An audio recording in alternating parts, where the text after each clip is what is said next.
Thank you, Mr. Speaker. When people in Ilford North and people across the country voted to leave, they did so for many reasons, but always with the promise and expectation of something better. So when this House votes tomorrow, there is only one question we should ask of ourselves and the government. Will this deal leave us better off than the deal we enjoy today? And it is abundantly clear that the promises made by the Leave campaign cannot be kept. They were never honest about the choices, compromises and trade-offs involved in leaving the most sophisticated political and economic alliance the world has ever seen. Their hubris was astonishing.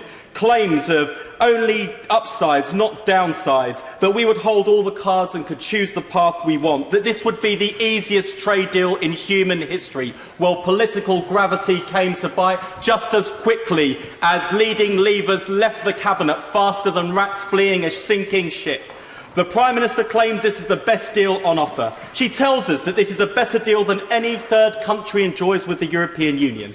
Well, she may be right, Mr. Speaker, but what she cannot say is that this deal makes us better off than we would otherwise be as members of the European Union. Every single analysis suggests it would be worse off than we are today. This is not what people voted for. That's why a constituency as divided by Brexit as mine is overwhelmingly united against the Prime Minister's deal. It is time to stop pretending that there is a better deal to be had at this 11th hour. And it is also time for the Prime Minister to stop threatening Parliament and the people with the catastrophic consequences of a no deal, squandering billions of pounds on a prospect that she admits would bring catastrophe and ruin to this country, even as our public services are creaking and crumbling as a result of the cuts that she and her predecessors have inflicted on them. It is reckless, it is irresponsible, it is beneath the office of Prime Minister.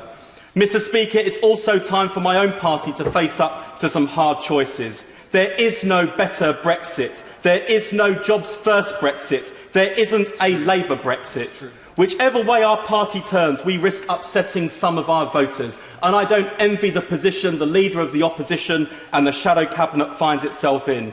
But with our Parliament and our country still divided, the Labour Party has a responsibility to lead, not simply follow events. So let us speak now with clarity and conviction that our internationalist party has never believed that our country would be stronger, safer or better off outside the European Union. That the bitterness and division we've seen in recent weeks, months and years is only a taste of things to come as we face the prospect of years, if not decades, of wrangling about the future relationship we may or may not have with the European Union, when people across the country are demanding bigger answers to the housing crisis, to the National Health Service, to the future of our education system, the future shape of the economy, an economy where everyone genuinely has a stake, not just the privileged few. The no deal demanded by the most hardline Leavers doesn't have the support of this House.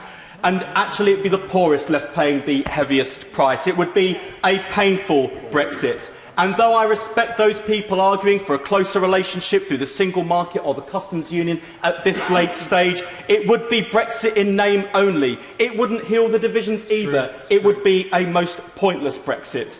Mr. Speaker, I say particularly to members opposite, cowed by constituency association chairmen, as Winston Churchill said, what is the use of Parliament if it is not the place where true statements can be brought before the people? We were lied to. The promises that were made cannot be kept, will not be kept, and it is time to put this issue back to the people. Let them decide our future outside the European Union, now they know what that looks like, or a people's vote to remain. I know which one I would choose. I know which one I would Nigel Mills.